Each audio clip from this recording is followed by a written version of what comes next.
Aloha! It's David Benjamin from HealthyWildandFree.com. In today's video, I'm going to be talking about how exercise helps to improve brain function and helps to heal and balance the brain, as well as many other different factors in life, like stress, hormones, and things like that.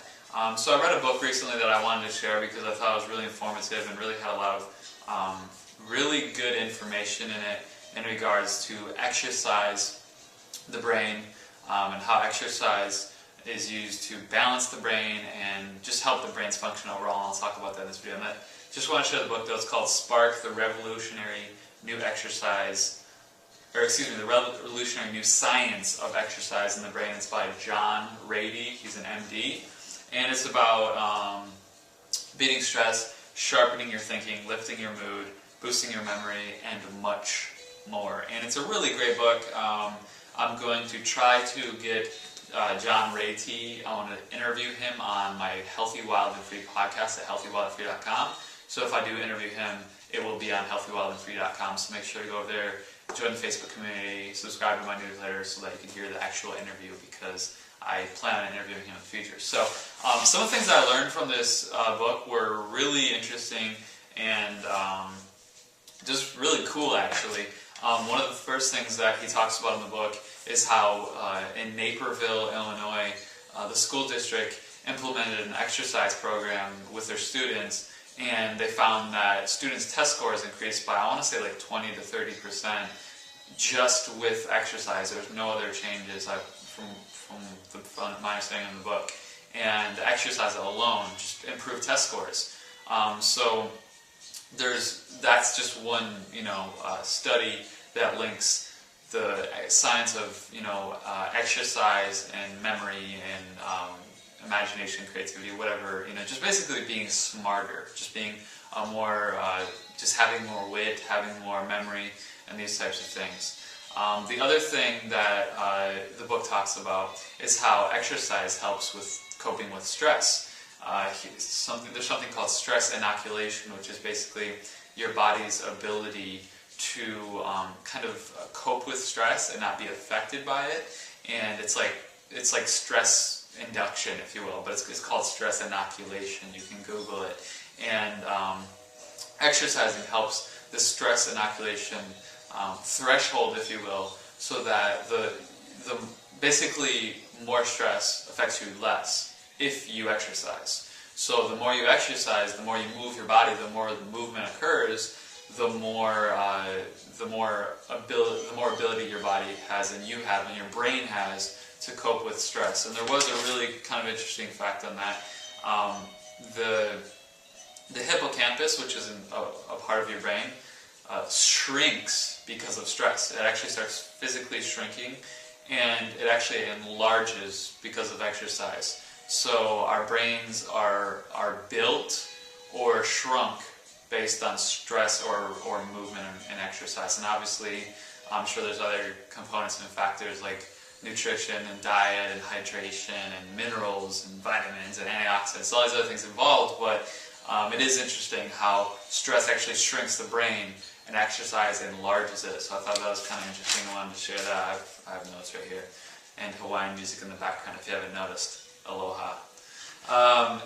Also, stress has been shown to improve memory, kind of like in the Naperville school studies, but it's also beneficial for preventing memory loss. So there were studies done, and they share these in the book, of how, wow, it's getting really Hawaiian in here. I didn't expect that in this track. They share studies in the book of how elderly people do movement and exercise, and basically, because of that, they're more likely to prevent Alzheimer's. Whereas the people who don't do movement and exercise are more likely to get Alzheimer's and memory-related diseases. Another thing is mood. Mood! Hormones, serotonin, and all that stuff. When you exercise and you move, exercise... I'm going to turn this down real quick. Just give me 1 second. Too loud. Too loud, Hawaii. Too loud. Alright, there we go. So, I'm back. So, another thing, like I was talking about before I turned the Hawaiian music down, is preventing memory loss. Alzheimer's and things like that, when you move more, like I said, it actually increases the size of the hippocampus, and it balances the right and left brain, which if you're unfamiliar with the right and left brain, the left brain is kind of the analytical brain, the logical mind, and the right brain is the creative, imaginative brain. And sometimes people are more right brain dominant or left brain dominant, and because of that, they can't use both of them together effectively to kind of do both those processes within one task. So exercise helps to balance the right and left brain so that you can effectively get more tasks done that may include both kind of the right and left brain at the same time. So it really just, it balances your whole brain, and it helps to actually build it and enlarge it. So you have more capacity, you have more volume, if you will, for memory, for creativity, for just balanced thinking and the ability to have perspective and things like that. So movement and exercise also increases blood flow and circulation. So really just giving your body nutrients all throughout your whole body. If you're kind of stagnant and you're not moving that much, you're not exercising that much, your body doesn't circulate as much. It doesn't. It just doesn't benefit as much from being. It doesn't benefit from being stagnant really. Also, the movement helps to boost your immune system, which is very beneficial for coping with stress and things like that.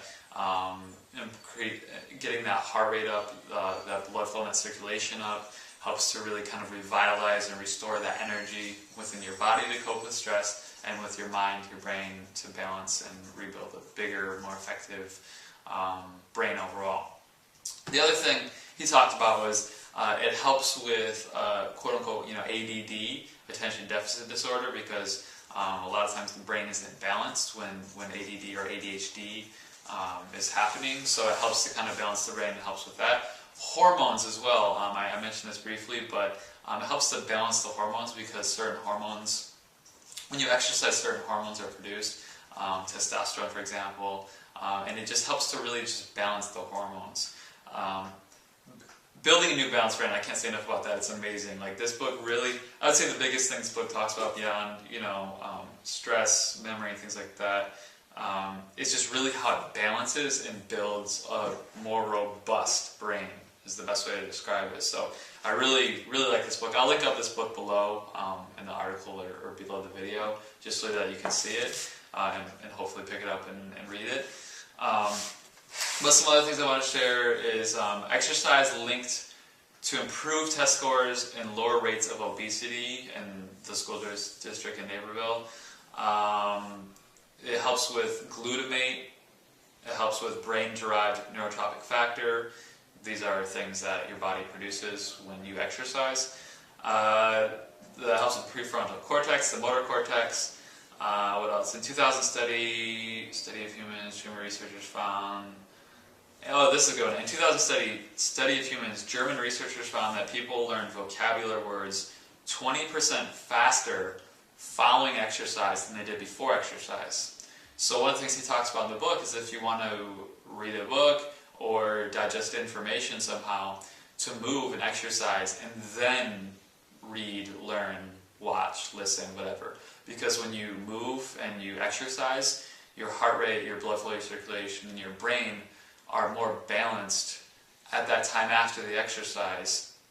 Your hormones, all these different things are more balanced right after the exercise. So learn right after the exercise, and you have a more effective kind of tool for learning. Like in this case, their vocab scores increased by 20%, which is, pretty effective. So other notes I took. Another interesting thing is the mind is so powerful that we can set off the stress response just by imagining ourselves in a threatening situation. I just thought that was kind of an interesting fact.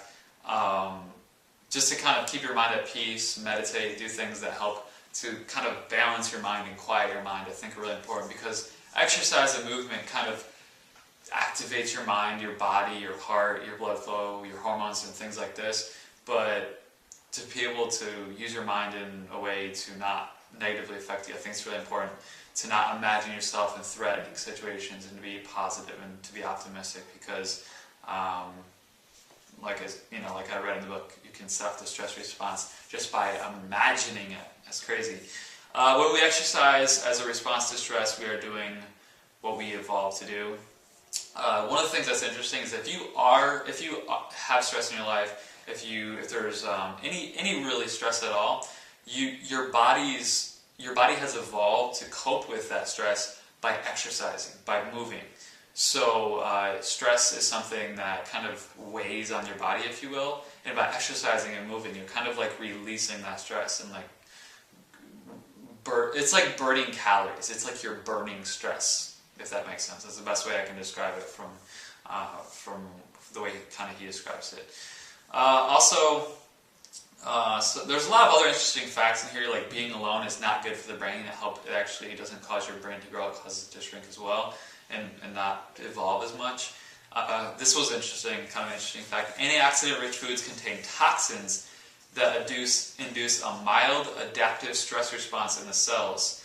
Broccoli, for example, the antioxidant toxin pair in vegetables working together create a balance in the cell. So foods that contain antioxidants also contain toxins that help to create a stress response, which rejuvenates the cell and gives it that medicinal value in a sense. So I thought that was kind of an interesting thing.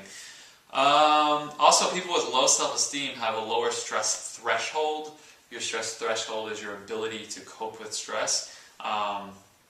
So it's really important to have confidence, and I think that's one of the things that exercise really gives you, is when you get out there and you start moving and exercising and doing pull-ups and push-ups and sprints and just going for walks, just starting to tone your body more, you'll increase your confidence, which increases your stress threshold, which gives you more ability to be more effective in whatever you're doing, basically. The more stress you have, the more your body needs to move in order to keep your body running smoothly. Kind of like I said before, the more stress when you do have stress, you want to move and exercise to use your body to cope with and kind of like burn that stress and get it out of your body in a sense, because your body holds on to stress. It's kind of like a tightening, constricting emotion that just constricts your body. But when you exercise and when you move, it kind of burns that. It helps you it lifts your spirits. It gets that off of your spirit, your body, whatever. Also, if the brain isn't actively growing, then it is dying. So if you're not moving, if you're not exercising, if you're not getting the heart rate up, pumping the circulation, improving that, your brain is dying, basically. Your brain is shrinking. So that's just crazy, because I've kind of heard that before. Like, for example, if you look at a plant is either growing or dying. It's the same way with our brain. If we aren't actively moving and exercising, and I believe nutrition and herbs and all these other types of things are beneficial as well. But if your brain isn't actively growing, it's dying. So move, eat healthy, drink plenty of water, get plenty of rest, and use that to your advantage, because you can get smarter over time as opposed to not getting as smart and your brain shrinking. The other thing is preventing Alzheimer's, as well as other memory loss related diseases are beneficial from exercise. And the last thing I want to share is many of the most convincing studies shared that exercise in the form of walking is the most effective form of exercise as far as proven to help with these areas. So let me say that in a different way, because I don't know if I said that properly. Basically, most of these studies, most of this information I shared with you about memory, ADHD, ADD, Alzheimer's, hormones, balancing the brain, all this kind of stuff. Most of these studies were concluded from using walking as the exercise testing subject, is just walking. So just start walking. I wrote a blog post on healthywildandfree.com called "Walk Your Way to Wellness," and it's just about how I walk, why I walk, how I walk, what I use to get a more effective walk in, and how I track how far I walked, how many calories I burnt, And it's just something I recommend you do. Just start walking. And then you can incorporate maybe a little bit of like sports or martial arts or yoga or, whatever, sprinting, things like that into your exercise routine to get more of the benefits that the book Spark talks about. So I'll link up the book Spark in the notes below, and so you can pick up that book if you want to. Also, one quick thing I want to share, I wrote a book called Your Supplement Suck, and it's all about how the supplement industry has gone way off course, and there's a lot of just horrible supplements out there, and I wanted to write a book to share the kind of the range of quality there. So you can get that free book on supplement quality below as well. So I'll link up this book, which obviously is I'll link up the Amazon link, and then I'll link up my book that you can get for free as well. Make sure to join the Facebook community at facebook.com/healthywellandfree for more videos, articles, and podcasts. And I'll see you in the next video. Please like, comment, favorite, share, and subscribe to my channel. Thanks a lot for your time. Have a great day. Bye.